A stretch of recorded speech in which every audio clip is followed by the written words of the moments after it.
Sejam todos bem-vindos, boa noite, vão se chegando hoje numa data comemorativa muito especial para todos nós, católicos ou não. É um dia que de forma particular alguns segredos se revelam na imagem da Santíssima Virgem, carinhosamente chamada de Nossa Mãe Imaculada, o que para nós de fato é mais do que um apelido carinhoso, mas um vocativo cheio de poder e cheio de significado, né? Para que a gente possa começar a conversar com muito carinho, muito respeito sobre esta mulher que nos provoca e nos revela tantas coisas no seu silêncio e nas suas discretas aparições na história da humanidade, relatadas nas Sagradas Escrituras, profetizada também, assim como a vida do próprio Cristo. Eu gostaria de primeiro testar o nosso som e a nossa imagem. Se você estiver me vendo bem, se você estiver me ouvindo bem, eu peço que você sinalize aqui para mim, dizendo com seu joinha que está tudo certo. É claro que nós temos ainda muitas coisas importantes para falar. O tempo, na grande maioria das vezes, acaba sendo curto, né? Eu pretendo não me prolongar muito nas nossas reflexões de hoje, porque elas são muito ricas de significado. Você vai ter que, de alguma forma, digerir isso à noite. E talvez essa seja uma jornada na qual você possa se enveredar e, de alguma forma, te aproximar da imagem da Virgem Maria, ainda que você não seja propriamente católico, ainda que você não seja nem propriamente cristão. Talvez a contemplação da imagem da Virgem seja para você esse primeiro lampejo de divindade com o qual você terá contato e, de alguma forma, se porá a caminho do Cristo. Bom, hoje eu aproveitei esta data comemorativa para conversarmos sobre alguns temas relacionados à feminilidade, né? Então, quando nós conversamos sobre a Imaculada Conceição, nós estamos falando, obviamente, sobre todo um significado teológico desse termo, sobre o qual nós vamos nos aprofundar inicialmente, para que nós possamos entender o que a Imaculada Conceição tem a ver com a nossa vida, com a minha, com a sua, né? Não só do ponto de vista teológico, mas também de um ponto de vista mais humano. O que isso significa para você? Em que isso pode de alguma forma transformar a tua vida? Tá bom? Bom, para que a gente possa começar essa conversa, é importante que vocês saibam, vocês que estão chegando aí desavisados ou que caíram de paraquedas aqui, vocês que aqui estão, podem chamar todo mundo.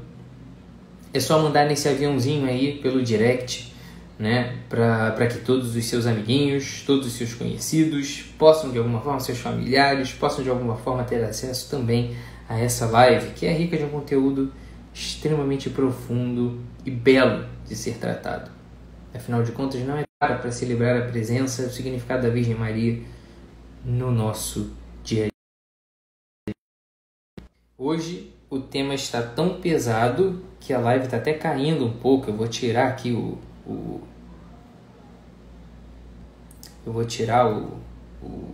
Wi-Fi para entrar no 4G, porque está meio ruim a rede aqui em casa. Vou botar o tema de hoje aqui, a Imaculada Conceição.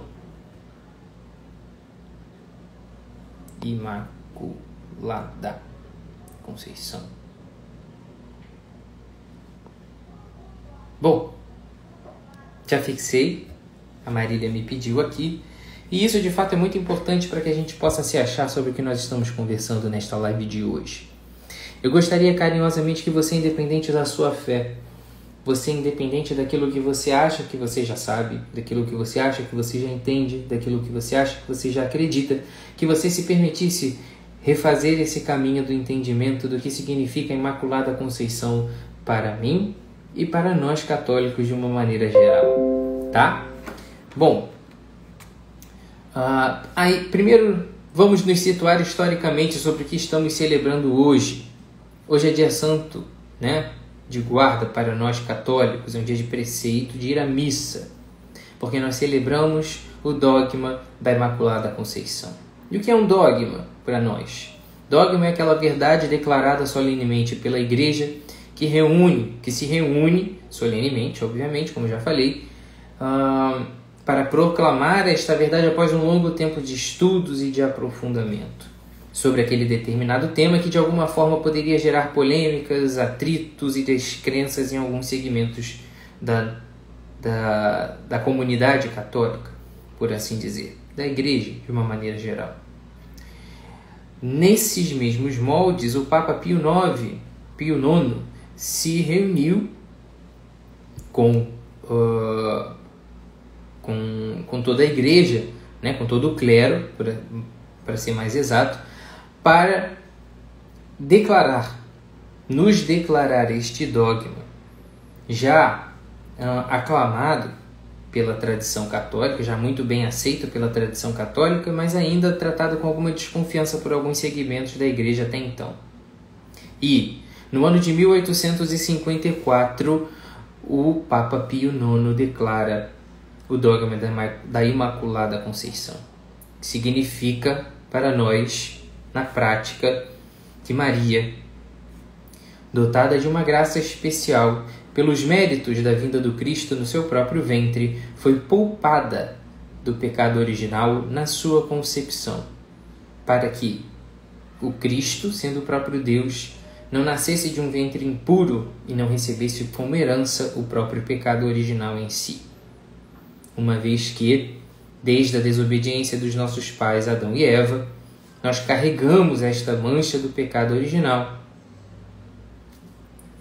em nossas vidas e nós o recebemos como herança.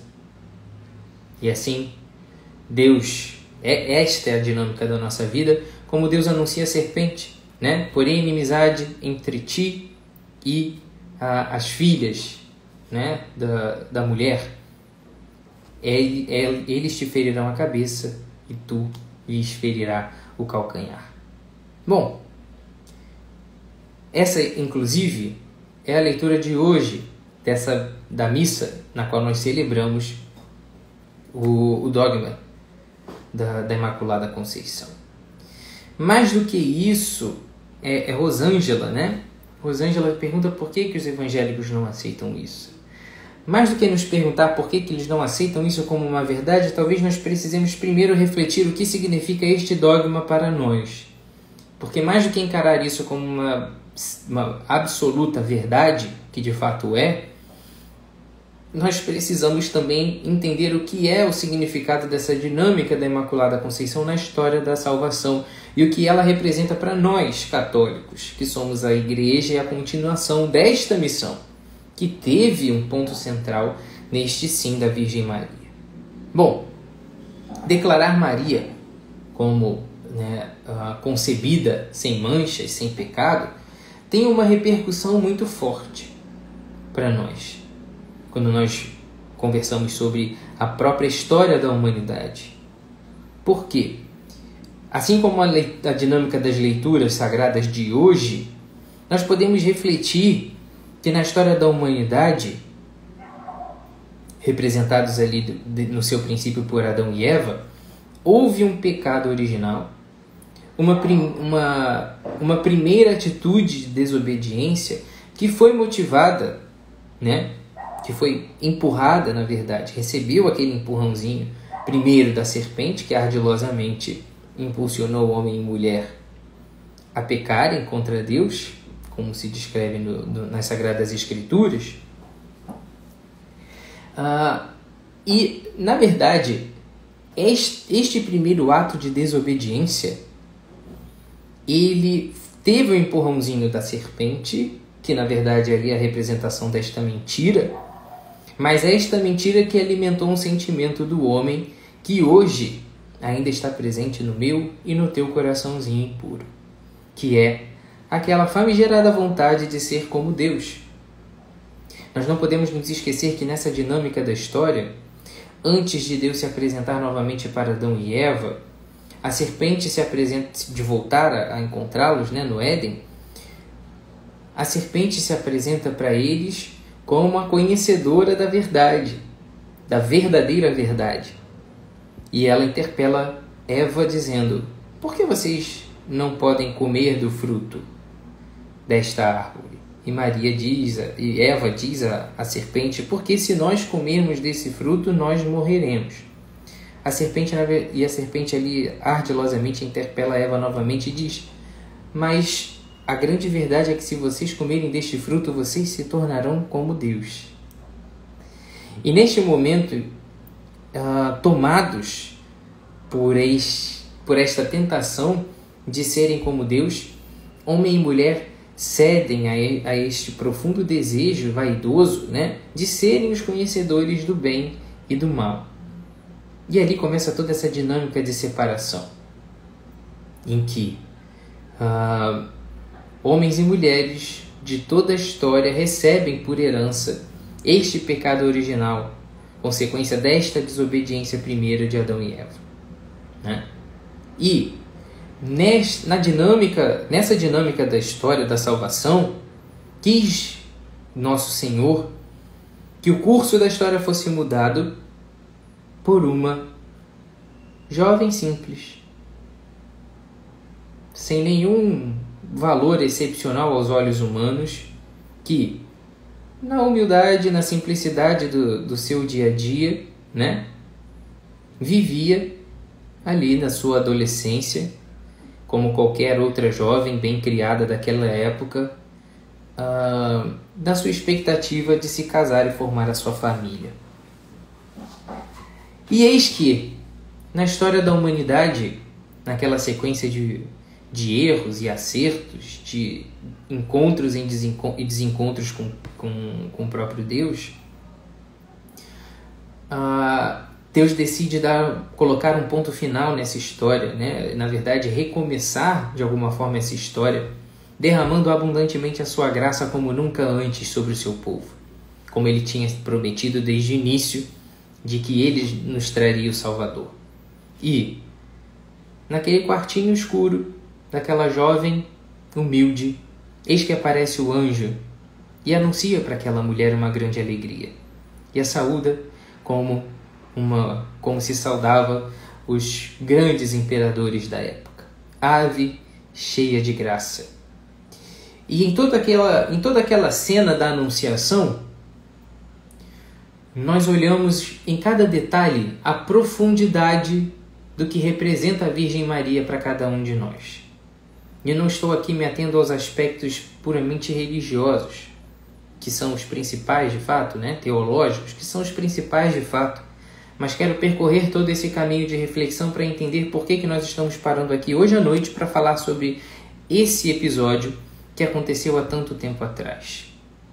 Bom, nesta fatídica noite, Deus abre as portas do céu para nós, e o que nós enxergamos como aquele ponto específico da história em que Deus mudou o seu curso e nos deu o Salvador de presente, naquele momento, Deus oferece o seu plano de salvação para a humanidade novamente e condiciona este plano de salvação, essa transformação no curso da história, transformação radical no curso da história da humanidade, e condiciona essa grande revolução ao sim de uma simples menina, adolescente, sem grandes honrarias, sem grande fama na sua região. A humilde Maria recebe a visita do anjo e é saudada como uma grande imperadora, ave cheia de graça. E ali propõe para ela um plano ousado de conceder a uma virgem a possibilidade de gerar o próprio Deus. Esta mulher simples, essa menina simples, já se revela de uma profundidade, de uma sabedoria tamanha, de uma intimidade tamanha com Deus. Aquela mulher que inicialmente se assusta, não com a perspectiva de ser a mãe do Cristo, não com a perspectiva de ser a mãe de Deus, mas com a perspectiva de ser ela, né, a escolhida para isso, simplesmente questiona ao anjo como isso se dará se eu não conheço homem algum. E ali, o anjo, que já a chamou de cheia de graça, e nesses termos já revelou que ela é de fato cheia de graça, portanto, numa tradução mais ao pé da letra, aquela que foi preenchida, aquela que é plena de graça e, portanto, livre de pecado. Ali o dogma da Imaculada Conceição já se concretiza em pequenas palavras proferidas pelo anjo Gabriel. E ali o dogma já existe, apesar de ter sido proclamado 1800 anos depois. Mas aquilo que é proclamado em 1854 já existe enquanto uma verdade nas palavras do anjo. Ave, cheia, plena de graça. E ali Maria pergunta: como isso se dará se eu não conheço homem algum? E o anjo Gabriel revela que o Espírito a envolverá. E ali, aquele ventre, aquele humilde ventre, mudará o curso da história da humanidade. E ali Deus se fará presente.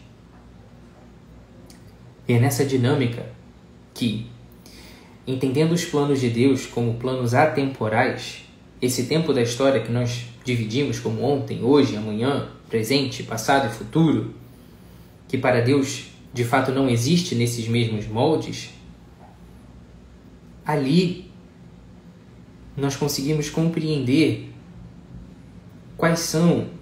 qual é o sentido de Maria ter sido preservada do pecado.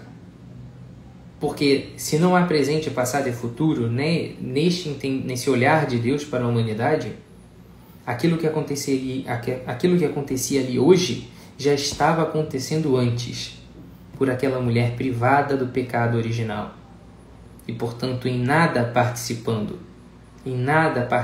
do pecado, em nada participando do time de Satanás, ali Maria consegue entrar em intimidade no seu sim, faça-se em mim conforme a tua palavra.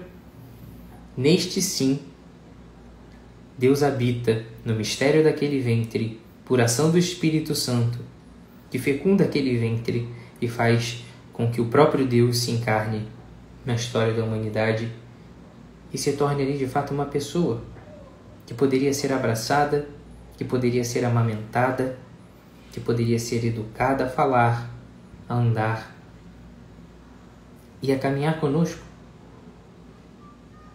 Esse Deus que comia pão e peixe, esse Deus que olhava nos olhos dos seus discípulos, esse Deus que chorava ao ver o seu amigo morto, esse Deus que conversava com o próprio Deus como um pai e que nos ensinou a tratá-lo como pai, esse Deus que se colocava como irmão, esse Deus de carne e osso, a quem nós ainda podemos tocar na Eucaristia, a quem nós ainda podemos saborear na Eucaristia e sentir dentro de nós.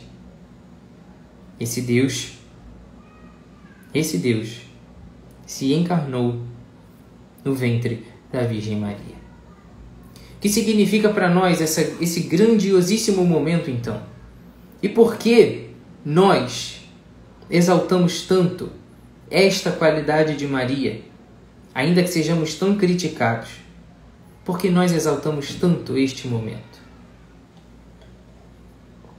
Porque é que nós nos detemos a ter um dia da nossa liturgia, do nosso ano litúrgico, em que nós nos debruçamos sobre este momento, para refletir sobre ele especificamente. Eu quero mais uma vez recorrer à descrição de Gênesis, em que Adão e Eva se deparam com Deus depois de terem pecado pela primeira vez. Quando Deus vai falar com Adão e Eva estão escondidos, porque perceberam a sua nudez. É como se em algum momento, traídos pela própria vaidade, aqueles dois tivessem, pelo seu orgulho, pela sua vaidade total, pela sua soberba total, rebaixado a sua condição existencial humana a uma miséria tão grande a ponto de se olharem e não enxergarem mais um reflexo do Criador, mas apenas um corpo já decaído, um corpo já sujeito à corrupção e à morte, um corpo já vulnerável.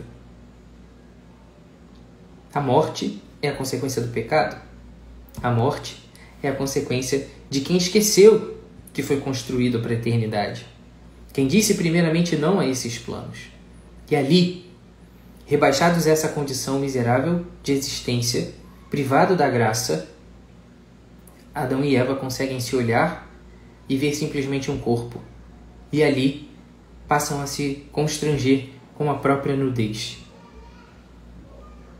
E as suas vulnerabilidades se manifestam como a ausência do próprio Deus. E ali passam a ser motivo de vergonha, de afastamento, de desgraça de fato. Quando nós olhamos para a Virgem Maria, nós contemplamos uma mulher cuja representação é constantemente feita sob um véu.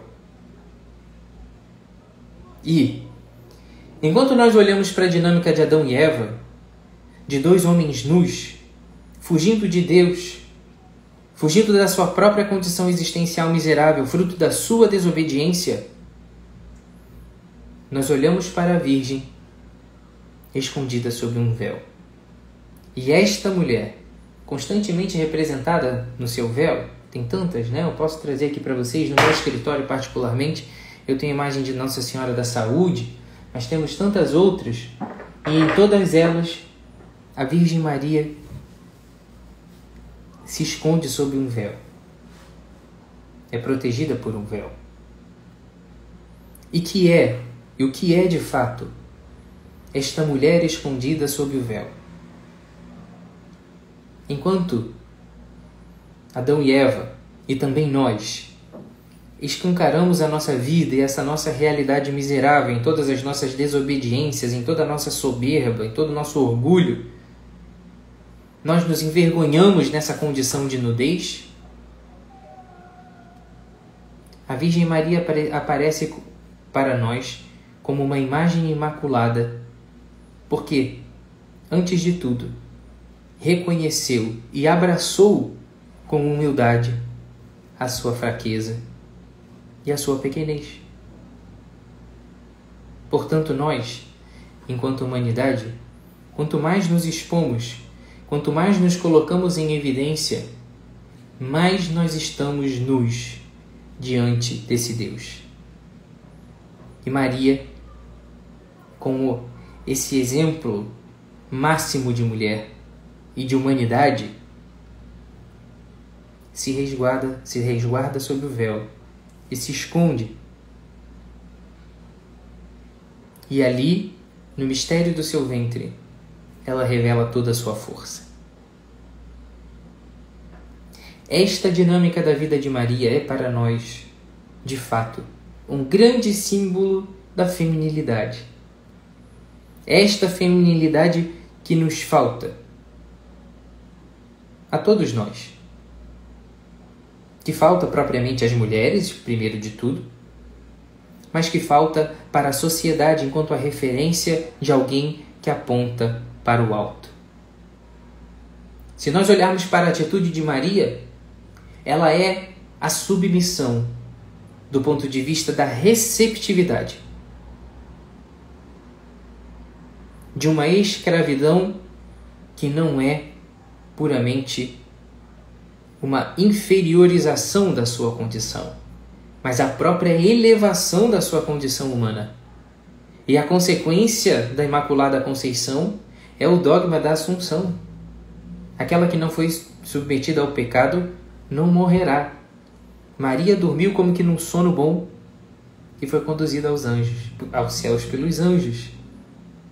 E de lá continua a olhar por nós e guardando tudo em seu coração. E como corredentora da humanidade, participa incessantemente deste nosso plano de salvação. E isso é de fato de uma profundidade tamanha, Porque Maria, enquanto personagem da história, enquanto mulher que existiu, que existe na história, ela é esta corredentora. Ela é este veículo de graça. Ela é este cristal tão puro que, atravessada pela luz, não desviou a sua direção, como um cristal puro que não desvia a luz que o atravessa. Por isso, Maria foi e continuou virgem.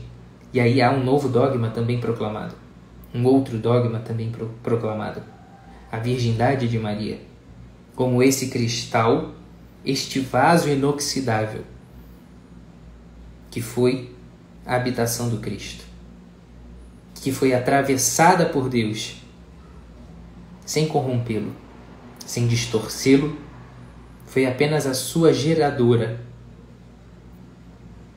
e permitiu que o Cristo viesse até nós e que este plano de salvação se concretizasse. Assim, Maria continua sendo esse cristal atravessado pela graça o tempo todo e nos concedendo todas essas graças diariamente. Como nós rezamos ao final do terço, por todos os benefícios que recebemos de vossas mãos liberais. Esta mulher que existe para nós, ela existe. Nós podemos conversar com ela, olhar para ela, nos debruçarmos sobre ela e experimentarmos esse amor materno que nos abraça, que nos acolhe. Esta mulher é para nós também um símbolo da própria maternidade. É também para nós um símbolo da maternidade.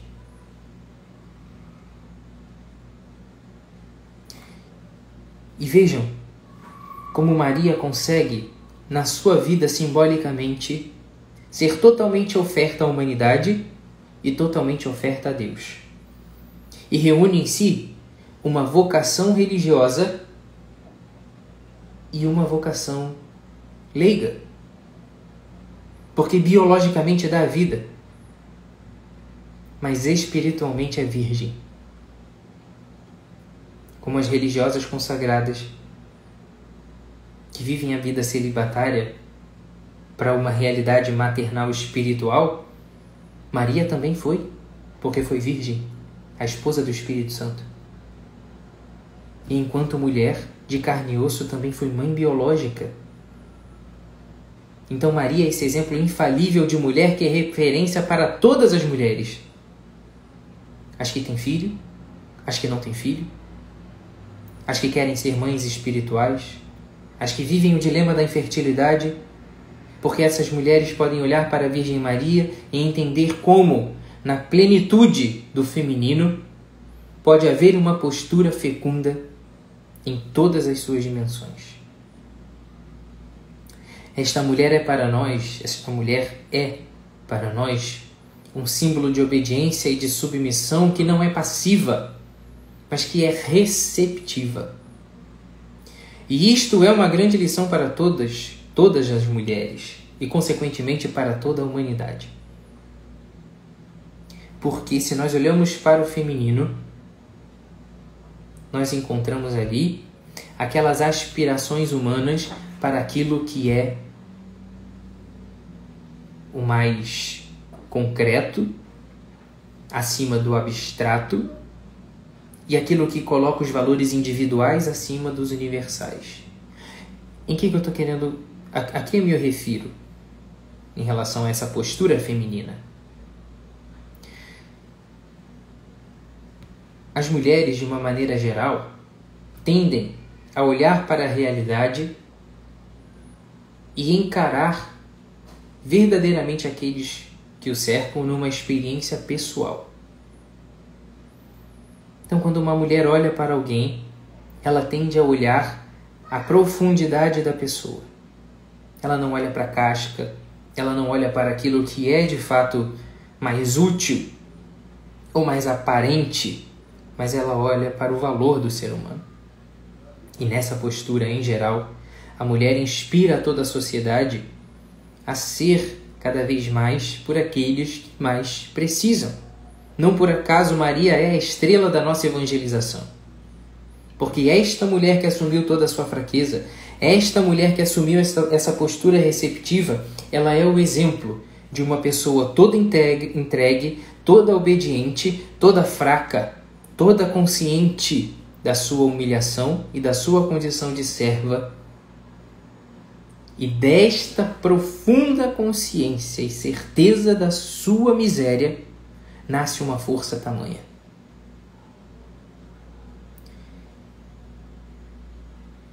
Existe um texto da liturgia que diz, quase que como um hino, aquilo que o mundo inteiro não conseguiu conter, Maria conteve em seu ventre.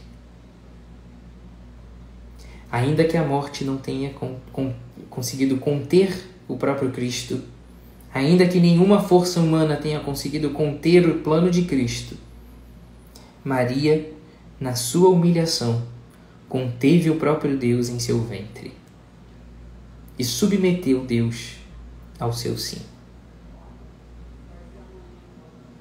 Daí, desta consciência, nada soberba, mas totalmente humilde, nasce o Cântico de Maria, o Magnífica. Minha alma glorifica o Senhor, e meu espírito exulta em Deus, meu Salvador. Doravante, as gerações vão chamar-me de bendita. Primeiro exalto Cristo, depois exalto a mim. Por quê? Porque olhou para a humildade de sua serva. Foi neste terreno fértil de um coração humilde que Deus quis fazer morada e foi abrigado por um ventre materno. A vida de Maria, portanto, é para nós uma lição de humildade, uma lição de fé e uma verdadeira revolução na cabeça dessa nossa sociedade que 2000 anos depois desaprendeu desse exemplo.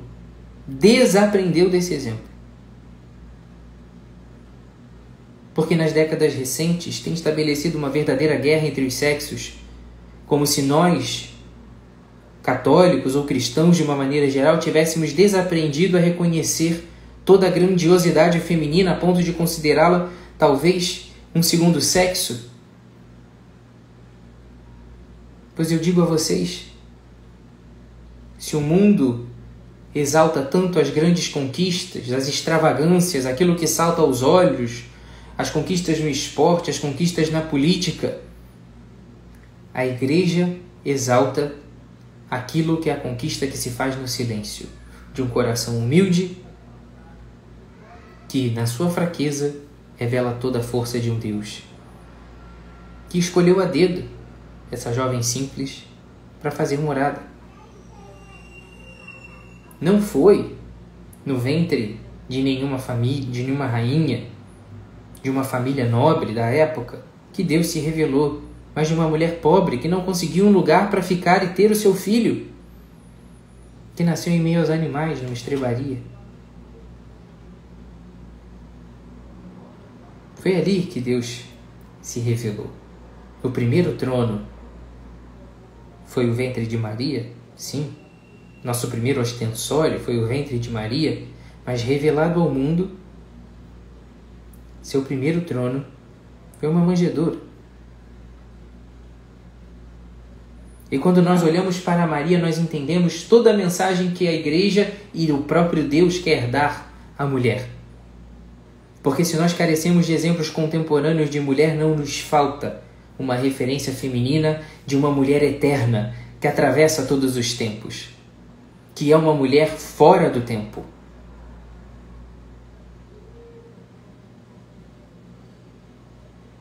Esta mulher sob o véu, esta mulher que não se detém sobre as preocupações desse mundo, porque ela é perfeitamente consciente da eternidade. Quando dá o seu sim, Maria não olha para si, mas contempla a eternidade. Quando se põe aos pés da cruz, Maria contempla a eternidade. Não fosse isso, olharia para o seu filho desfigurado e o diria: desce da cruz. Deixa que eu te abrace. Eu sei que você tem sede. Eu sei que você tem fome. Eu sei que você sofre.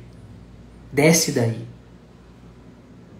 Mas Maria, assim como Deus a atravessa, Maria também atravessa aquele olhar mais imediato sobre o Cristo na cruz e vislumbra a eternidade, porque é corredentora na sua essência.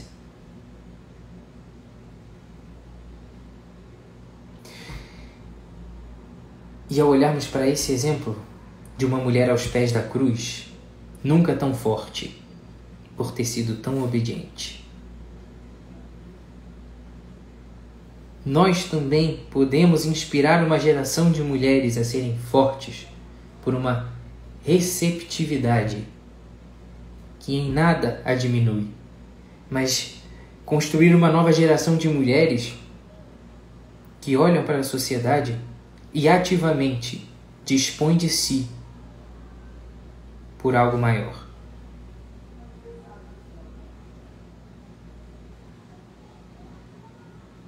Se hoje, de maneira mais imediata, nós olhamos para os exemplos imediatos de mulheres na televisão, na música, no que hoje se chama de arte, e encontramos desfiguração, e encontramos humilhação, encontramos vulgaridade, nós olhamos para esta mulher cuja imagem atravessa todos os tempos e se torna eterna também. E nós conseguimos encontrar uma referência de mãe, uma referência de mulher, uma referência de empoderamento, de alguém que soube controlar todos os seus ímpetos, de alguém que soube vencer o seu orgulho e ser exaltada por todos os séculos. E veja, diferente do que essa educação feminista quer nos ensinar, a imagem de Maria para a igreja é de fato a referência para uma religião que exalta o feminino mais do que qualquer outra.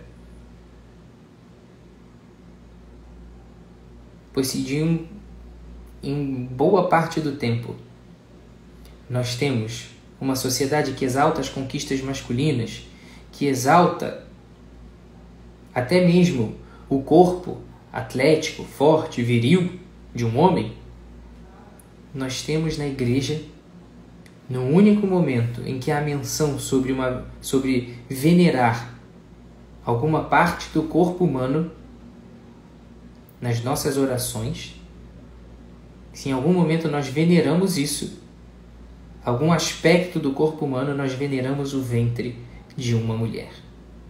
Bendito é o fruto do teu ventre, Jesus. Se em algum lugar nós mencionamos a força do corpo humano, nós mencionamos a força do ventre de Maria, que nos deu a salvação. E nós não encontramos em nenhum outro lugar desta sociedade alguém que valorize e alguém que ponha no devido lugar o corpo da mulher, como o próprio catolicismo, na figura da Virgem Maria. Refletir, portanto, sobre a Imaculada Conceição é olhar para toda a humanidade e entender que esta nossa nudez não pode ser consequência de uma postura vergonhosa de quem olha mais para si do que para o alto. Mas, se nós, a exemplo da Virgem Maria, nos recolhemos sob o véu e guardamos este mistério, este valor daquilo que não se pode sondar pelos olhos humanos, ali nós encontramos a força para uma vida verdadeiramente feliz, verdadeiramente santa, verdadeiramente realizada. Esta Virgem misteriosa, em cujo silêncio se orquestrou a salvação do mundo, protegida dos olhares humanos, esta Virgem silenciosa é para nós um exemplo de humildade. E é para nós uma referência para essa nossa reflexão diária de qual é a nossa posição no mundo.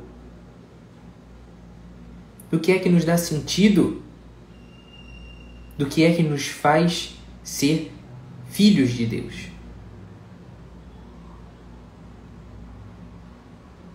Desta mulher que avança como uma aurora, temível como o exército em ordem de batalha, já ali, prefigurada nos cânticos, esta mulher é o exemplo de quem não engrandeceu a si mesma, mas se engrandeceu por revelar-nos o próprio Deus. Esta mulher que se manifestou no seu serviço, na sua disposição constante. Esta mulher que aparece tão poucas vezes no Evangelho e, no entanto, nos enche de um significado profundo em tão poucas aparições. Nas bodas de Caná é o olhar atento sobre as necessidades da humanidade. Eles não têm mais vinho. Eles não têm mais vinho. Ainda nas bodas de Caná dá o seu testamento das poucas palavras de Maria, reveladas nas Sagradas Escrituras, óbvio, que com certeza existiram outras.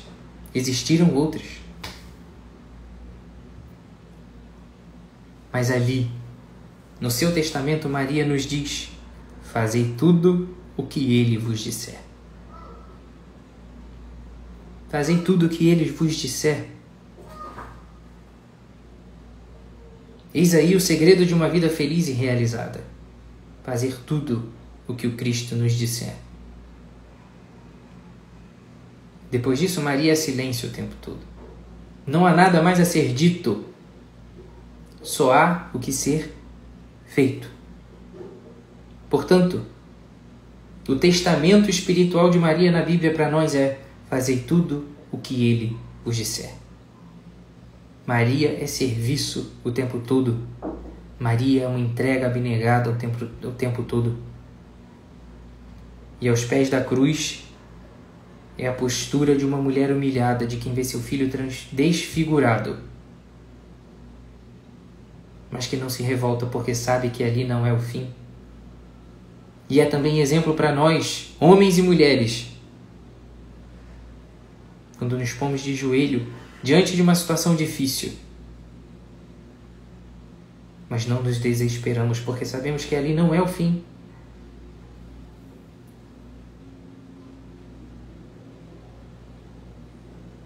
Nos falta ainda muito na sociedade essa sensibilidade feminina, essa força feminina, de mulheres que conseguem enxergar além, que são metafisicamente superiores, porque veem além do que os olhos enxergam. Veem além do que os olhos enxergam. Maria olha para a cruz e atravessa aquela cruz e vê o céu. E por isso permanece fiel.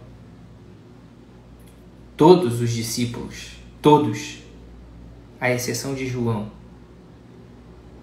fugiram.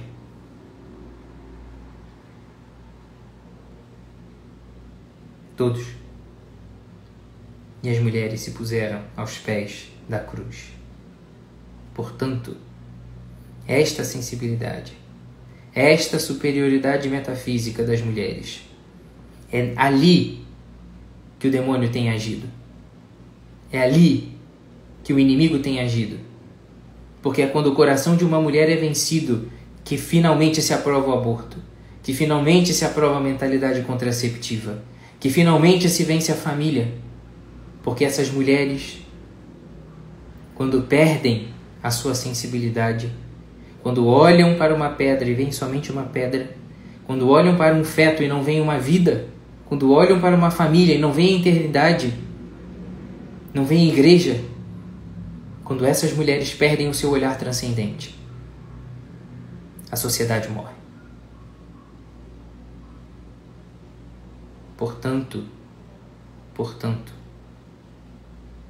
Vocês, mulheres, guardam nas mãos aquilo que hoje é utilizado como fraqueza. A sua sensibilidade, a sua fragilidade para a sociedade é motivo de vergonha. Mas para você, mulher, deve ser a certeza de que é quando me sinto fraco que sou forte. E uma mulher que abraça esta realidade de uma força que não é humana, mas é espiritual, esta mulher sob o véu, essa mulher do mistério, esta mulher inspira o mundo a olhar sobre os doentes, a olhar sobre os mais fracos, a olhar sobre os bebês, a olhar sobre os idosos, a olhar sobre os refugiados, a olhar para o pobre. É esta mulher que consegue transformar a sociedade e inspirar os homens de nosso tempo. Se essa mulher tem a sua sensibilidade corroída por uma aparente sensação de fraqueza, esta mulher perde a sua capacidade de apontar para o alto. Essa predisposição inerente ao serviço é o que faz com que Maria participe deste plano de salvação antes de São José. Este entendimento transcendente, que é o plano de salvação pela vinda do próprio Cristo, ele é revelado a Maria. E quando Cristo se faz carne e habita entre nós, aí então São José é imbuído de uma missão: não deixar Maria em segredo. Cuide dela. Esta dinâmica de Maria e São José se repete na sociedade o tempo todo. Às mulheres de nosso tempo, Deus revela os seus planos. E aos homens de nosso tempo, Deus nos revela: cuidem destas mulheres. Não as abandone. Não as deixe. Proteja-as.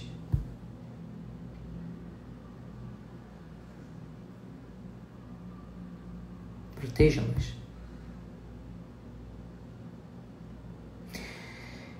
Esta dinâmica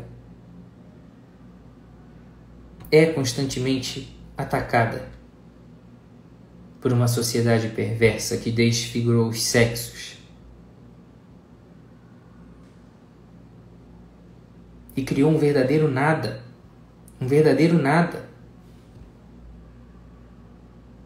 Neste entendimento do que é o feminino e do que é o masculino.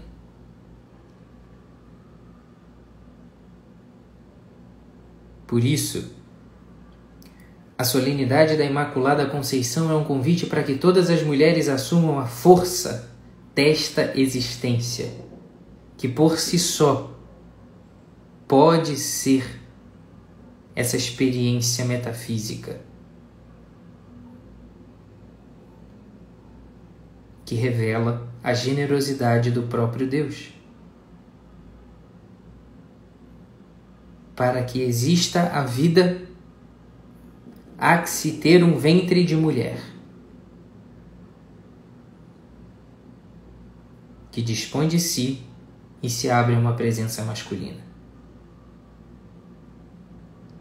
Assim como Deus é vida, a mulher é vida.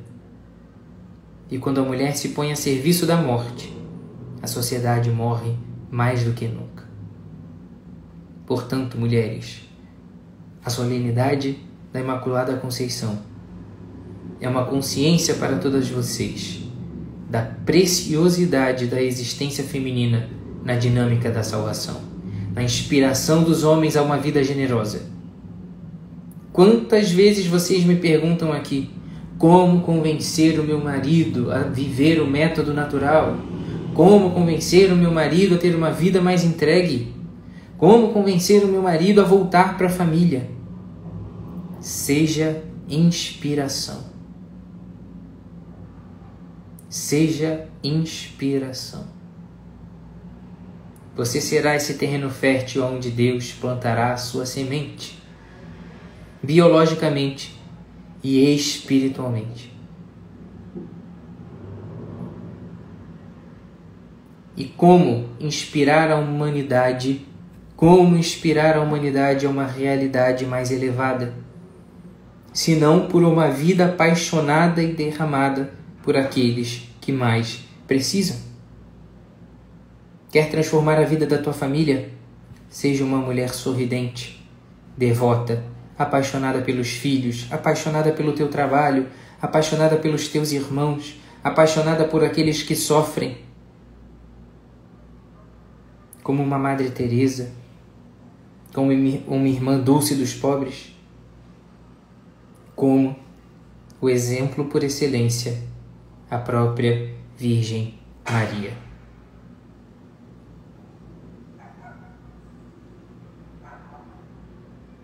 Se vocês querem transformar a família de vocês, não há outro caminho que não essa inspiração constante dessa mulher sob o véu, que guarda na sua humildade o mistério da salvação, que se revelará aos pequenos. A todos os santos, aos apóstolos, aos profetas, a todos esses homens, o Apocalipse de São João nos revela que eles foram alvejados no sangue do Cordeiro. Mas a esta mulher sem manchas, foi concedido o privilégio de ser a Imaculada Conceição. A mulher que atravessa o tempo, a mulher que não morre nunca, a mulher que é sempre atual, a mulher cujo exemplo é atemporal. A mulher que entrou para a história num determinado momento, mas que é uma mulher que atravessa todos os tempos como um absoluto exemplo daquilo que realmente importa.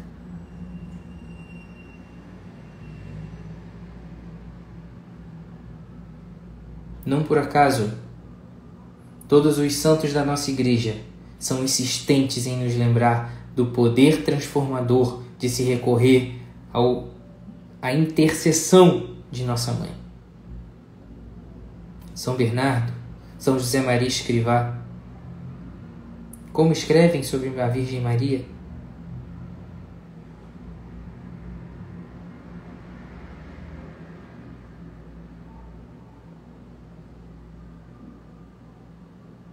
Como diz o Padre Tiago aqui, prazer tê-lo. Desde o início da live eu vejo aqui. Todas as gerações hão de chamar-me de bendita.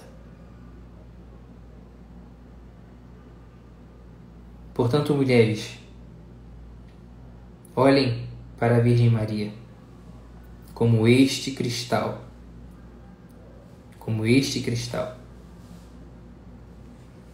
que é atravessado pelo Cristo, sem deformá-lo, e através do qual ele chega até nós o tempo todo. E saibam que vocês têm na Virgem Maria essa força intercessora, mas também essa força inspiradora, para que vocês transformem a família de vocês e a sociedade, este mundo inteiro, através de uma vida devota e derramada pelos seus. Sem ressalvas, sem ressentimentos, sem limites. Onde mais houver erro, que mais haja o perdão, o amor, a prece, o serviço.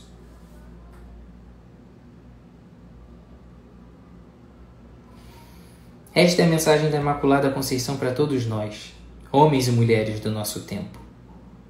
É urgente que cada vez mais nós estejamos atentos a esse exemplo feminino, que nos inspira não sobre o ser mulher, mas sobre o ser filho de Deus. E o que é fundamental para que nós nos reconheçamos como filhos de Deus? O serviço constante, a humildade o entendimento da nossa miséria humana não como uma nudez que nos escancara, mas sob o véu, como filhos de Deus, que podemos nos voltar para aquilo que realmente importa, para aquilo que é o mistério da nossa vida. Nós não somos nada, mas podemos ser tudo pelo Cristo. Fiquem com Deus, uma boa noite, muito obrigado pela participação de vocês neste dia especial em que as bênçãos de Deus recaem sobre nós de maneira particular por intercessão da Santíssima Virgem. Rezemos todos hoje com especial fervor uma Ave Maria, pedindo à nossa mãe, a nossa querida mãe, Mãe de Deus e nossa, Rainha dos anjos, Rainha dos santos, Rainha dos apóstolos, Mãe da Igreja, entre tantos outros títulos, a nossa mãe, que não nos desampara nunca e que nos aproxima de Cristo de uma maneira especial. Bom, a recomendação final que eu faço é que tantos santos fazem em tantos textos da nossa igreja. Se você tem dificuldades na fé, aproxime-se de Maria. Se você tem dificuldades no fortalecimento das suas virtudes, no abandono dos vícios, aproxime-se de Maria. Se você tem dificuldades no teu ambiente familiar, aproxime-se de Maria. Se você não consegue acreditar, aproxime-se da Virgem Maria.